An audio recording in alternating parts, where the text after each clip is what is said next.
l'application des droits, le pardon, la vie confortable, la souffrance, le message de l'évangile de la croix. En même temps qu'il divise, unit aussi. J'ai divisé, car comme nous l'avons vu, la réaction de ceux qui sont finalement condamnés est le rejet parce qu'ils considèrent que cela n'a aucun sens. Des familles, des nations et des peuples ont été divisés à cause de l'évangile. L'histoire de l'homme nous enseigne que l'évangile de la croix a été détesté par des personnes puissantes, comme les empereurs romains au cours des 3 premiers siècles de notre ère. Parfois, je me décourage quand je vois que lorsqu'on prêche, il y a ceux qui hésitent à prêcher. Je connais les paroles d'Ésaïe 55:11. Ainsi en sera-t-il de ma parole qui sort de ma bouche. Il ne me reviendra pas vide, mais il fera ce que je veux et il prospérera dans ce pourquoi je l'ai envoyé. Mais il y a un double objectif, la transformation et le jugement. Dieu jugera les hommes selon mon évangile. Rome 2:16. Mais il unit ceux qui trouvent enfin en lui la puissance de Dieu pour le salut. Paul a dit, « Je n'ai pas honte de l'évangile,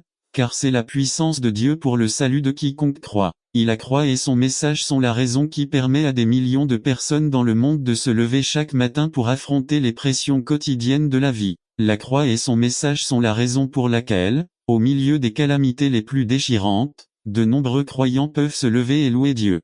Nous sommes rassemblés ici ce matin parce que nous avons entendu et cru l'évangile qui nous a sauvés. Application. Qu'est-ce que cela signifie? Ne cessons jamais de nous émerveiller devant le puissant message de salut que nous trouvons dans l'évangile. N'ayez jamais honte devant vos amis de savoir que vous êtes évangélique, c'est-à-dire quelqu'un qui croit et vit selon l'évangile. N'ayez pas peur d'être rejeté ou moqué par vos amis parce que vous êtes chrétien, parce que vous lisez la Bible et parce que vous croyez tout ce qu'elle dit. Ils vous voient peut-être comme un cinglé, mais en réalité, ce sont eux qui devraient avoir honte d'être les vrais imbéciles et de rejeter la puissance de Dieu pour changer leur vie. Il y a une deuxième particulière, Samarie, vers une ville particulière, Sichar, à un endroit en particulier, le puits de Jacob, une citerne de 100 pieds de profondeur creusée il y a quelques milliers d'années, à une heure particulière, 12 heures, à une personne en particulier, la Samaritaine. Dieu est un Dieu personnel. 8.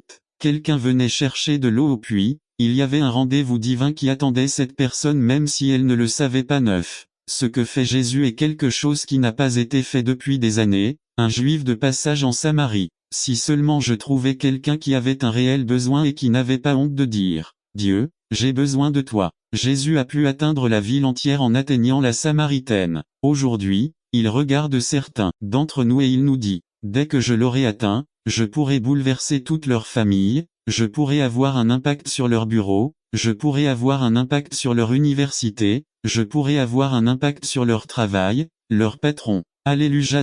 Beaucoup sont assis dans leur siège d'église, très jolis et bien rangés, comme s'ils ne passaient pas un moment pas si fiers de dire, « Dieu, j'ai besoin de toi à chaque heure de ma vie, sans toi je ne peux pas le faire. » Continue, je le traverse, je me bats avec cet esprit impitoyable, je le traverse avec cette douleur, je la vis en essayant d'aimer cet homme avec qui je suis marié, je la vis avec cette solitude qui me tourmente. Oui, tu traverses une période difficile, tu es une bonne candidate au passage de Jésus sur votre territoire aujourd'hui. Il y a un rendez-vous divin pour vous aujourd'hui. N'attendez pas qu'il soit trop tard. Devenez membre de la chaîne Today et bénéficiez de réconfort et de soutien dans les moments difficiles. Cliquez sur le lien dans la description de la vidéo. Mardi 9 avril 2024, page 11, versets 6 à 7. J'en fais une merveilleuse démonstration de l'humanité de Jésus. Notre Sauveur est fatigué et est assis au puits. La particularité de notre Seigneur était qu'il était à la fois Dieu et homme. Il avait faim, les disciples allaient chercher de la nourriture,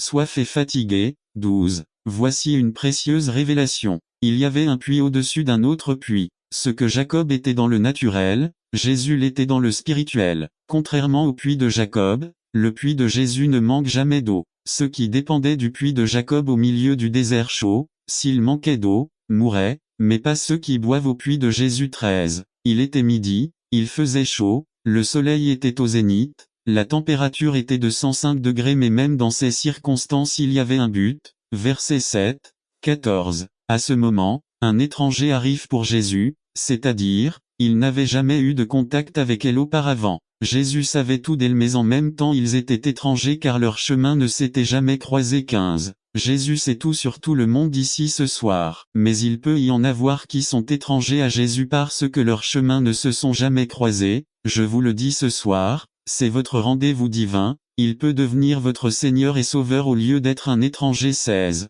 Venons-en à la Samaritaine, c'était une femme de mauvaise réputation, convoitée par les hommes, détestée par les femmes. Elle portait des costumes courts et moulants sur un corps de guitare, tout le monde se tournait pour la regarder, certains pour la désirer, d'autres pour la critiquer. 17. J'allais à midi puiser de l'eau au puits car les honnêtes dames de la ville étaient déjà parties le matin. Le puits de Jacob était un lieu de rencontre, les gens non seulement allaient chercher de l'eau mais ils allaient parler, ils allaient traîner, en bon portoricain, Jean Béard, pour raconter les nouvelles du jour, pour raconter des potins du quartier, pour rencontrer du monde. 18. La Samaritaine partait seule quand personne ne la voyait, quand personne ne tournait la tête quand elle la voyait ou ne faisait des commentaires blessants à son sujet, elle était une paria, rejetée et seule. Elle est déçue et le cœur brisé, c'est ainsi que les relations avec 6 hommes l'ont laissé. 19. Il est facile pour nous de faire remarquer aux autres que leur truc est en train d'arriver,